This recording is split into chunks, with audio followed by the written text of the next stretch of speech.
কাজী আব্দুল মতিন প্রথম মেধাবৃত্তি বিতরণ 2026 অনুষ্ঠানটি অনুষ্ঠিত হয় জকিগঞ্জ উপজেলার ঐতিহ্যবাহী বিদ্যাপীঠ কাজী আব্দুল খালিক উচ্চ বিদ্যালয়ের হলরুমে সকাল 11টায় 28 জানুয়ারি 2026 ইংরেজি।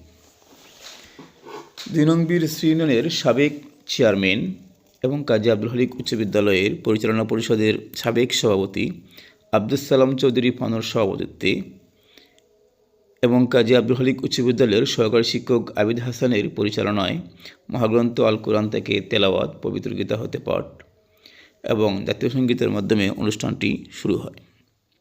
সবার শুরুতে স্বাগত বক্তব্য রাখেন কাজী আব্দুল খালিক উচ্চ বিদ্যালয়ের প্রধান শিক্ষক জনাব মোহাম্মদ নুরুদ্দিন।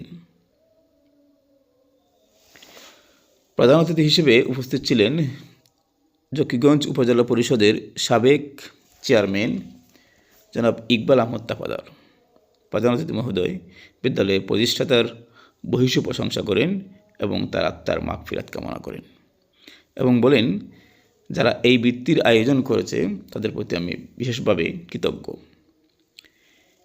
বিশেষ অতিথি হিসেবে বক্তব্য রাখেন কাজী আব্দুল খালিক উচ্চ বিদ্যালয় পরিচালনা পরিষদের সাবেক দাতা সদস্য কাজী রিয়াজুল ইসলাম রানু, 4 নং ওয়ার্ডের সাবেক মেম্বার কাজী জিয়াউদ্দিন, বর্তমান মেম্বার এমাদউদ্দিন, কাজী আব্দুল খালিক উচ্চ বিদ্যালয়ের শিক্ষক শিক্ষিকা মণ্ডলী, সাবেক ছাত্র মারুফ মালিক লিওন সহ এলাকার গণ্যমান্য ব্যক্তিবর্গ। ওই দিন স্কুলে 2টি অনুষ্ঠান অনুষ্ঠিত হয়।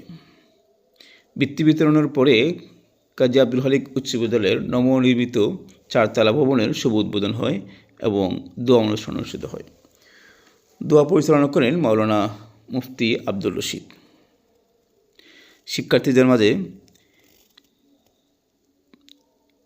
5টি ক্লাসে মোট 25 জন শিক্ষার্থীকে শিক্ষাবৃত্তি দেওয়া হয় এবং প্রতি ক্লাসে যিনি প্রথম হয়েছে যারা তাদের প্রত্যেককে ক্র্যাশ প্রদান করা হয় এবং বৃত্তির টাকা প্রদান করা হয়।